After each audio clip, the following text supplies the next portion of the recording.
Assalamualaikum warahmatullahi wabarakatuh. Bapak, Ibu, dan rekan-rekan semua, perkenalkan saya Farhan Solahuddin, SSTMT. Saya merupakan dosen tetap di program studi S1 Teknik Sipil, Fakultas Teknik Universitas Negeri Semarang.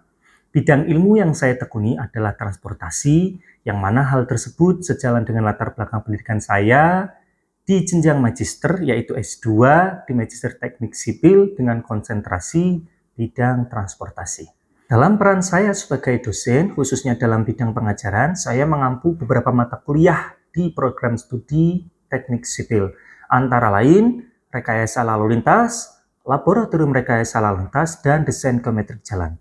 Seluruh mata kuliah tersebut dirancang tidak hanya untuk membekali mahasiswa dengan pengetahuan teknis dan analitis dalam bidang desain dan rancang bangun, tetapi juga untuk membentuk kompetensi sebagai engineer, sesuai dengan tujuan program studi S1 Teknik Sipil, yang mana salah satunya adalah untuk menghasilkan lulusan yang kompeten, profesional, dan berdaya saing di bidang teknik sipil, serta memiliki wawasan konservasi dan jiwa kewirausahaan. Oleh karena itu, dalam proses pengajaran, saya mengintegrasikan pendekatan konseptual dan aplikatif menggunakan strategi pembelajaran seperti team-based project, studi kasus, kemudian mensimulasikan pemodelan lalu lintas berbasis perangkat lunak transportasi, baik itu mikroskopik maupun makroskopik, serta penekanan pada kontekstualisasi ilmu teknik sipil khususnya di bidang transportasi. Harapannya, mahasiswa tidak hanya menguasai materi keilmuannya, tetapi juga memiliki kompetensi sebagai engineer untuk mengimplementasikan pengetahuan tersebut secara efektif di dunia industri. Sebagai bagian dari penguatan pengajaran, saya juga secara aktif melakukan kegiatan penelitian dan pengabdian kepada masyarakat. Tentunya relevan dengan bidang saya, yaitu teknik sipil di bidang transportasi. Kegiatan penelitian tersebut saya lakukan dengan berkolaborasi bersama rekan-rekan dosen dan para mahasiswa. Beberapa penelitian yang saya lakukan pada bidang teknik sipil, khususnya di bidang transportasi, antara lain analisis kebutuhan ZOS, Zona Selamat Sekolah, di ruas Jalan Taman Siswa Sekaran, Kecamatan Gunung Pati, Kota Semarang. Selanjutnya, sesuai dengan roadmap penelitian, kami juga melakukan penelitian dengan judul efektivitas zona selamat sekolah di Jalan Taman Siswa Sekaran, Kecamatan Gunung Pati, Kota Semarang. Beberapa temuan dari penelitian tersebut saya gunakan sebagai tambahan bahan ajar aktual dan konseptual, sehingga materi yang saya sampaikan di kelas kepada mahasiswa tetap mutakhir dan aplikatif. Di samping itu, saya juga aktif untuk mempublikasikan karya ilmiah dan bahan ajar sebagai bagian dari kontribusi terhadap pengembangan ilmu di bidang teknik sipil, khususnya transportasi. Beberapa karya bahan ajar yang berasal dari luaran kegiatan penelitian dan pengabdian antara lain bahan ajar berupa buku ber-ISBN, sistem transportasi, pengantar teknik transportasi, implementasi sistem transportasi cerdas, serta analisis dampak lalu lintas, yang saya gunakan untuk perkuliahan rekayasa lalu lintas dan laboratorium rekayasa lalu lintas. Selain itu, luaran selanjutnya yaitu bahan ajar berupa buku ber-ISBN juga dengan judul Perencanaan Geometrik Jalan, yang saya gunakan di kelas untuk perkuliahan desain geometrik jalan. Saya juga aktif dalam kegiatan pengabdian kepada masyarakat dengan melaksanakan beberapa kegiatan pengabdian, baik itu di bidang teknik sipil maupun di bidang transportasi. Sesuai dengan visi misi UNES dan visi misi Fakultas Teknik yang berwawasan konservasi, salah satu pengabdian yang saya lakukan antara lain pemanfaatan limbah ban bekas sebagai speed bump dalam upaya manajemen kecepatan di Jalan Barilan 1, Perumahan Intan Sambiroto, Kota Semarang. Selain itu, kami juga mendesain terminal angkutan barang di Kabupaten Tegal sebagai upaya meningkatkan pertumbuhan ekonomi di bidang transportasi. Selanjutnya, yaitu pengabdian masyarakat terkait dengan perencanaan desain Taman Edukasi Lalu Lintas di Kabupaten Tegal sebagai upaya meningkatkan keselamatan lalu lintas sejak usia dini. Selain itu, kami juga melaksanakan pengabdian kepada masyarakat berupa bantuan langsung kepada masyarakat untuk perbaikan fasilitas umum. Salah satunya adalah kegiatan pengabdian dengan judul Penguatan Kinerja Masyarakat melalui Evaluasi Kelayakan Struktur dan Revitalisasi Bangunan Balai RT 5, RW 5, Kelurahan Mangunharjo, Kota Semarang. Seluruh aktivitas pengajaran, penelitian, dan pengabdian kepada masyarakat ini merupakan satu kesatuan aktivitas dan saling mendukung yang saya lakukan dalam rangka mewujudkan pembelajaran yang komprehensif dan kontekstual, terutama di program studi S1 Teknik Sipil. Salah satu mata kuliah yang secara konsisten saya kembangkan secara komprehensif dan kontekstual adalah rekayasa lalu lintas. Mata kuliah ini tidak hanya diajarkan melalui pendekatan teoritis dan analitis di kelas, tetapi juga saya lengkapi dengan bahan ajar digital berupa e-modul dan beberapa hasil dari penelitian, serta dengan menggunakan metode pembelajaran berbasis case method dan team-based project yang bertujuan untuk memberikan pemahaman yang menyeluruh baik secara teori maupun aplikasinya secara nyata untuk para mahasiswa. Mata kuliah ini merupakan mata kuliah wajib yang diajarkan pada mahasiswa semester 5 dengan 3 SKS pada program studi S1 Teknik Sipil, yang mana mata kuliah ini memiliki beberapa capaian pembelajaran lulusan atau CPL, antara lain CPL 2 mampu menerapkan materi kelompok bidang-bidang ilmu tersebut untuk keperluan analisis dan perancangan bangunan-bangunan sipil. CPL 3 mampu menerapkan pemeriksaan logis, kritis, sistematis, dan inovatif dalam konteks pengembangan atau implementasi ilmu, pengetahuan, dan teknologi yang memperhatikan dan menerapkan nilai humaniora yang sesuai dengan bidang keahliannya, termasuk resiko bencana dan konsisten dalam semangat konservasi. CPL 4 terampil dan mampu menggunakan dan memanfaatkan teknologi informasi, komputer, dan software di bidang teknik sipil untuk menghasilkan rancangan yang sesuai dengan peraturan yang berlaku. Untuk CPL 5 memiliki kreativitas, inovasi, dan mampu beradaptasi serta berinteraksi dengan lingkungan secara individual maupun tim. CPL yang terakhir, CPL 6, mampu melakukan pekerjaan perancangan, pelaksanaan, dan pengawasan pekerjaan teknik sipil berdasarkan materi kelompok ilmu-ilmu engineering. Sedangkan untuk capaian pembelajaran mata kuliah atau CPMK pada mata kuliah ini, antara lain CPMK 1, mahasiswa mampu menganalisis parameter lalu lintas. Yang kedua, mahasiswa mampu menjelaskan karakteristik lalu lintas. Yang ketiga, mahasiswa mampu memahami teknik dan metode survei lalu lintas. Yang keempat, mahasiswa mampu melaksanakan survei lalu lintas di lapangan. Yang kelima, mahasiswa mampu menganalisis kapasitas ruas jalan. Yang keenam, mahasiswa mampu menganalisis tingkat pelayanan ruas jalan. Yang ketujuh, mahasiswa mampu menganalisis kinerja simpang. Dan yang terakhir, yang kedelapan, mahasiswa mampu merekayasa lalu lintas. Output pada mata kuliah ini adalah mahasiswa mampu menguasai dan memahami tentang dasar-dasar rekayasa lalu lintas, karakteristik lalu lintas, teknik dan metode survei, tingkat pelayanan jalan, serta manajemen dan rekayasa lalu lintas. Untuk memastikan ketercapaian output tersebut, maka pada mata kuliah ini mahasiswa akan mendapatkan materi-materi perkuliahan.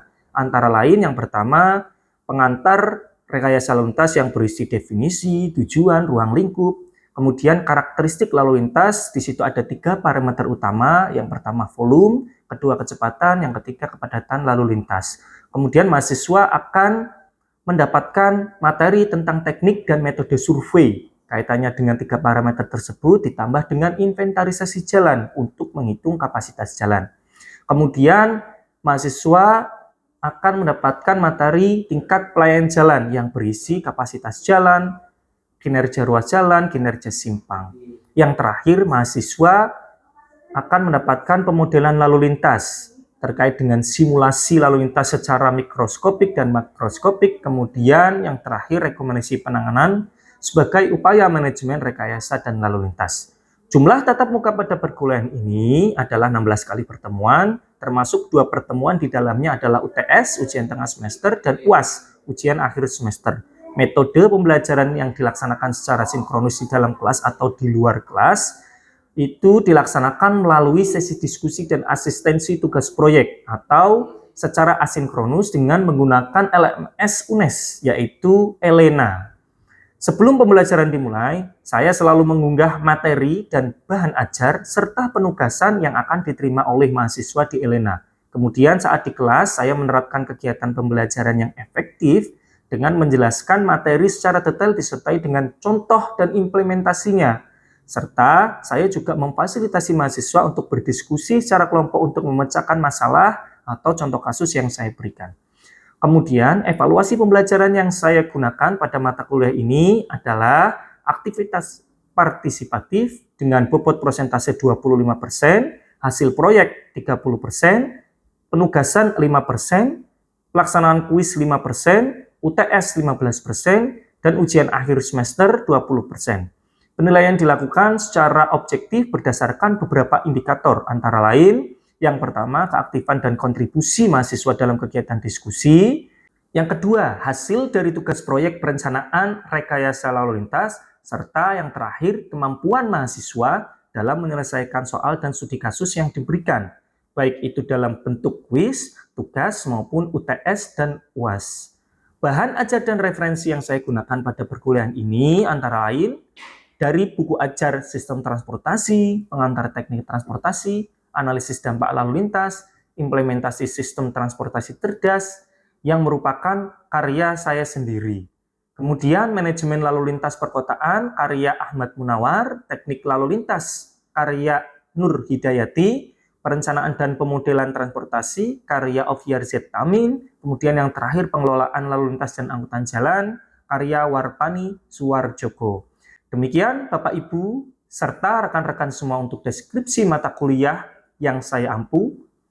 Setelah ini, mari Bapak Ibu dan rekan-rekan semua untuk dapat melihat rangkaian proses kegiatan pembelajaran yang saya lakukan pada mata kuliah rekayasa lalu lintas.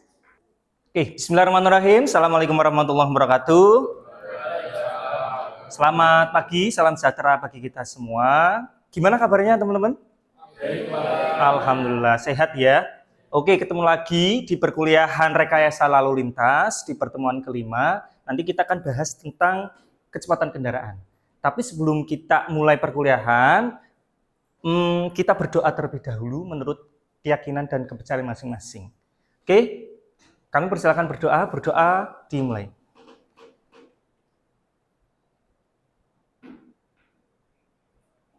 Selesai? Oke, sebelum agenda perkuliahan dimulai, mari kita laksanakan presensi perkuliahan dulu. Saya panggil satu-satu mahasiswa atas nama Azril Danendra. Oke, kemudian Mas Dewa. Oke, kemudian Mbak Aurelia Shirley. Oke, kemudian Mbak Resti Apriliandi.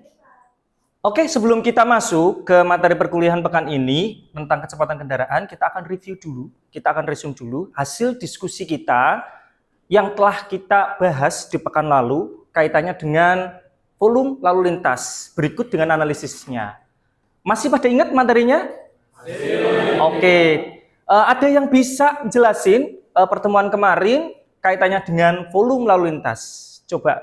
Saya Pak, yaitu untuk minggu kemarin kita melakukan survei mengenai volume lalu lintas atau counting di ruas jalan taman siswa selama 2 hari di weekend dan weekday. Oke, terima kasih Mbak Adel. Ada tambahan yang lain mungkin, Mas Mbak? Saya Pak. Oke. Baik Pak, saya mohon izin melanjutkan jawaban dari Pak Adel tadi. Kemarin kami survei untuk peak hours-nya itu pada pagi hari pada pukul 7 sampai 8 WIB dan jumlah kendaraannya sebanyak 1000 SMD Pak. Oke, terima kasih. Oke, selanjutnya mungkin yang terakhir.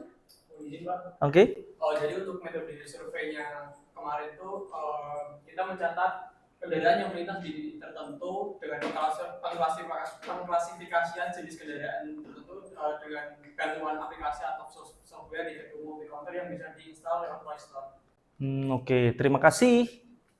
Oke, kita mulai untuk materi pada hari ini kaitannya dengan kecepatan kendaraan.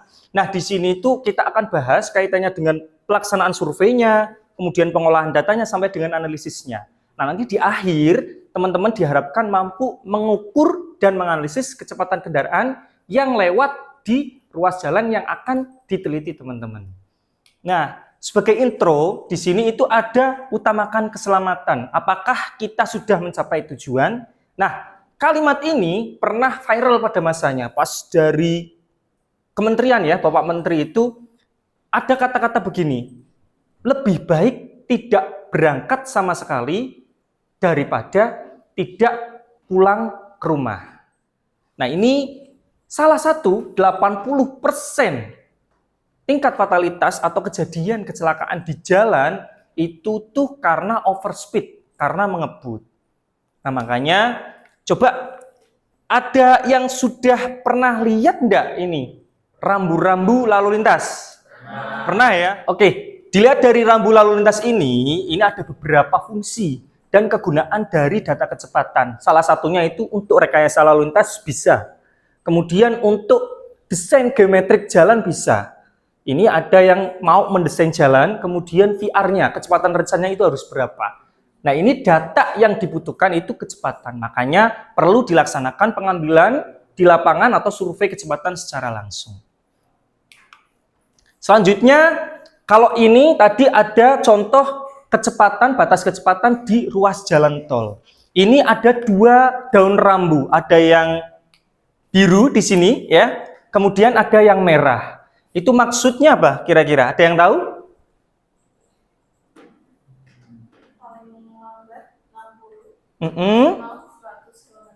Oke, disarankan itu 60 km per jam pengguna jalan yang lewat, kemudian jangan melebihi dari 100 km per jam. Itu kalau di tol begitu ya.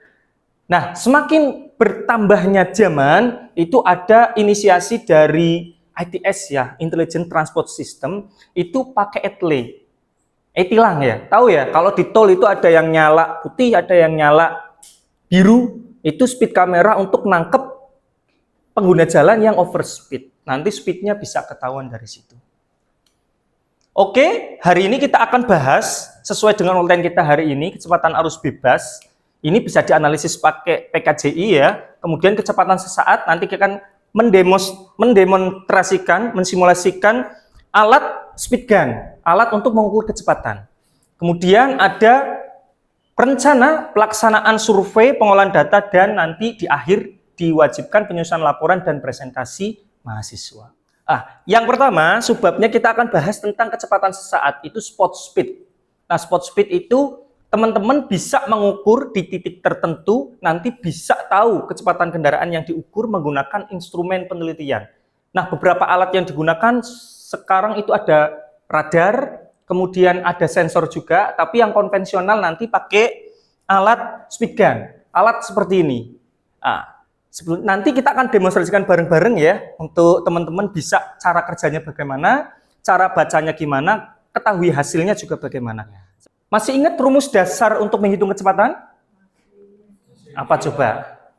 Kecepatan sama dengan jarak dibagi waktu. Makanya nanti dalam pelaksanaan survei, nanti ini juga harus diukur jarak dari speed gun-nya ke kendaraan yang akan diukur.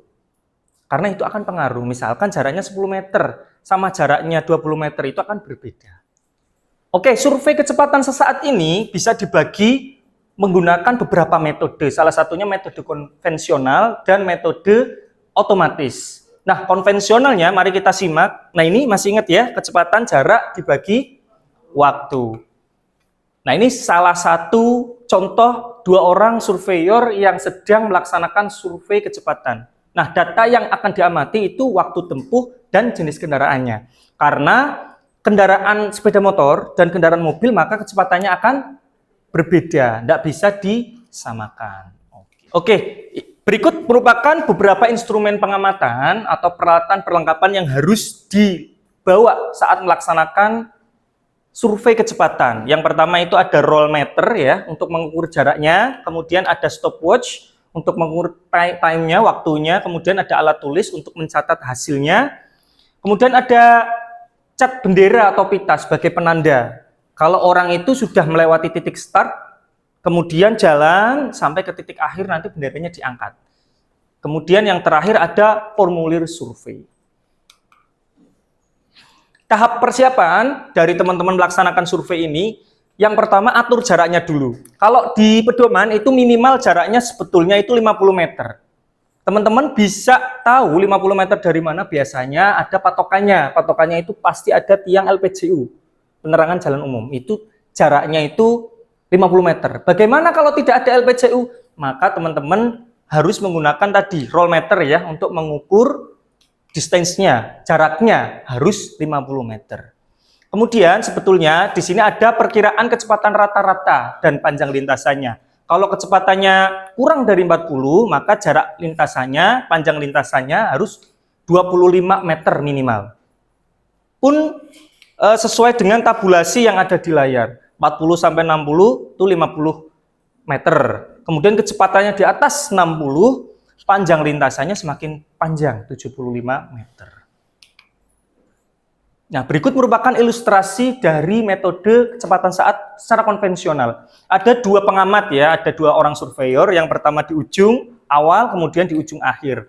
Panjang lintasan, kemudian ada pohon atau sesuatu sebagai penanda. Nah, kemudian yang terakhir ada cat atau bendera atau garis, pita, dan lain-lain sebagai tanda itu berakhir. Oke, setelah teman-teman nanti mengamati jumlah kendaraan yang lewat, kecepatan kendaraan yang lewat, mohon maaf, nanti itu kan satuannya masih meter per second ya. Sedangkan kalau satuan kecepatan kendaraan di Indonesia itu pakai kilometer per jam. Nanti dikonversi menggunakan rumus dan formulasi ini, hasil surveinya. Pertanyaannya, Pak, apakah yang disurvei semua kendaraan yang lewat? Ataukah bagaimana, Pak? Yang disurvei nanti sampling, ada beberapa teknik samplingnya. Nah, teman-teman kan kemarin sudah melaksanakan survei volume, jumlahnya sudah ketahuan. Nanti samplingnya dari hasil jumlah volume kendaraan itu.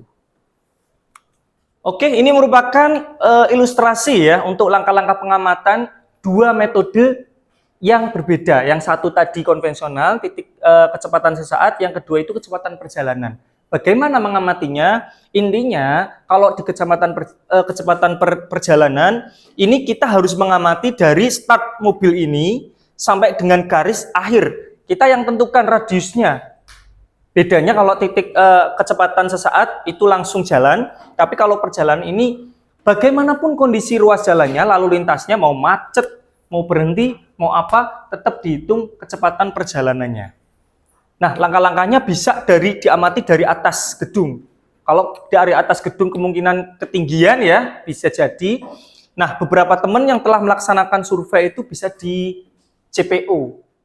Oke, untuk selanjutnya kita akan diskusi kaitannya dengan analisis kecepatan arus bebas. Nah, diharapkan teman-teman nanti mampu menganalisis, mengestimasi kecepatan arus bebas berdasarkan pedoman yang berlaku, yaitu PKJI. Oke, silakan bisa bentuk kelompok dulu untuk kita diskusi dan kita akan analisis hasilnya bareng-bareng. Gimana Mbak, ada yang bingung untuk analisis kecepatan arus bebasnya? Mungkin di bagian ini, Pak. Oh iya, kalau di bagian ini itu harusnya lihat tabel. Nah, nanti dibuka referensinya, itu PKJI tahun 2014, di tabel bagian faktor penyesuaian hambatan samping. Nanti disesuaikan hasilnya. Nanti disesuaikan tipe jalannya apa, kemudian kecepatannya harus bagaimana, nanti diinputkan. Karena ini tuh inputnya berdasarkan tabel semua, tinggal dilihat tabel, nanti di ini. Nanti kita akan coba ya, simulasikan perhitungannya di depan, siapa yang akan maju tampil ke depan. Oke, untuk diskusi, saya cukupkan untuk analisis kecepatan arus bebas. Nah, di sini nanti akan simulasi dan maju untuk mensimulasikan analisis perhitungan kecepatan arus bebasnya. Kira-kira siapa? Ada yang berkenan untuk tampil ke depan? Oh, oke, silakan Mas. Bisa ditampilkan hasil perhitungan analisis kecepatan arus bebasnya.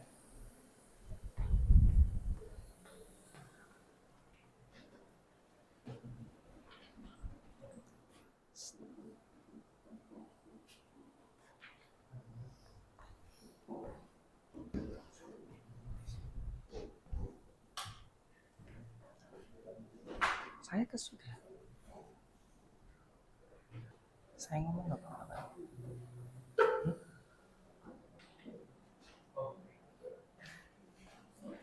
Oke, terima kasih Mas. Silakan duduk. Nah, kita ulas ya, kita bahas ya, kita diskusikan pada Mas Anam dari kelompok 2. Ini contoh ruas jalannya di Jalan Taman Siswa tadi ya. Sesuai dengan hasil diskusinya, ternyata didapatkan kecepatan arus bebas di ruas Jalan Taman Siswa itu sebesar 45,165 atau kurang lebih 46 km per jam. Nah, ini gunanya apa? Ini sebagai patokan. Patokan apa? Untuk penentuan batas kecepatan di ruas jalan tersebut.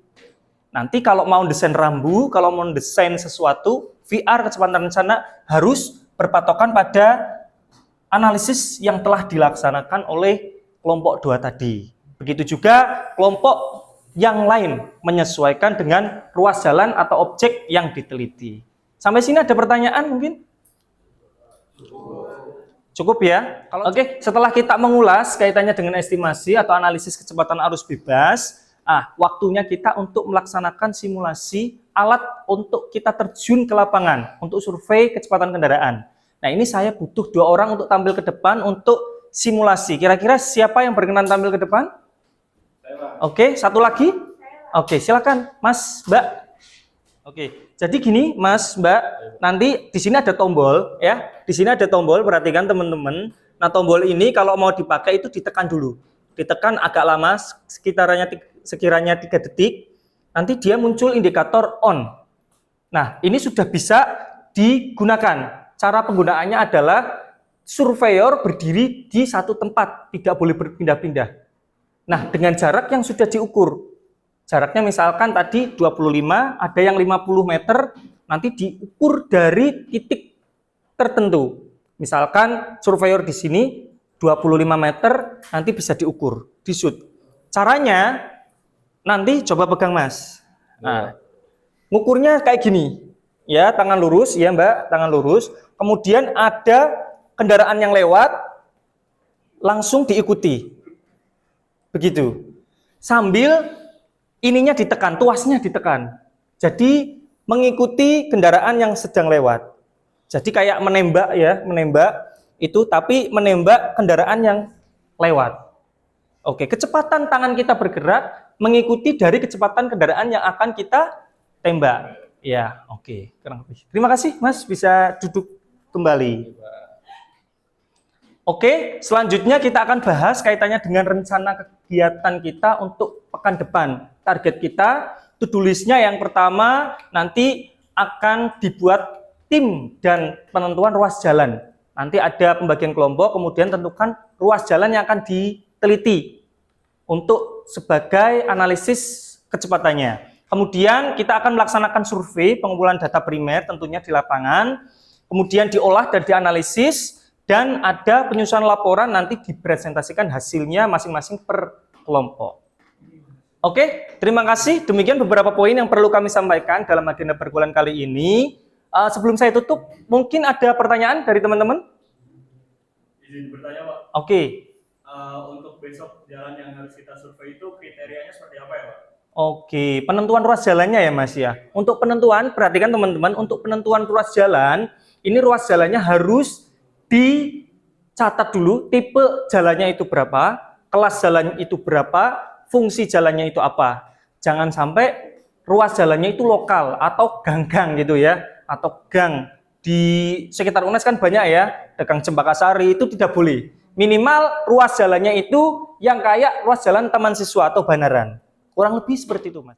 Oke, selanjutnya materi ini akan saya share ya, nanti di LMS, di Elena, nanti sebagai bahan ajar, bahan diskusi, nanti kita akan input tugas sebagai penugasan mahasiswa, nanti bisa dicek di Elena masing-masing, nanti dikumpulkan pekan depan, kita akan review bersama dengan pengumpulan laporannya dan presentasi hasilnya.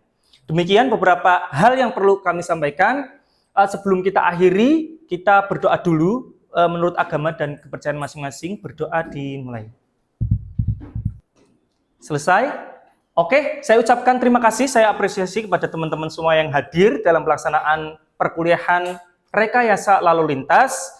Kemudian apa-apa yang kita sampaikan semoga dapat bermanfaat dan mendapatkan dari ridho Allah Subhanahu wa taala.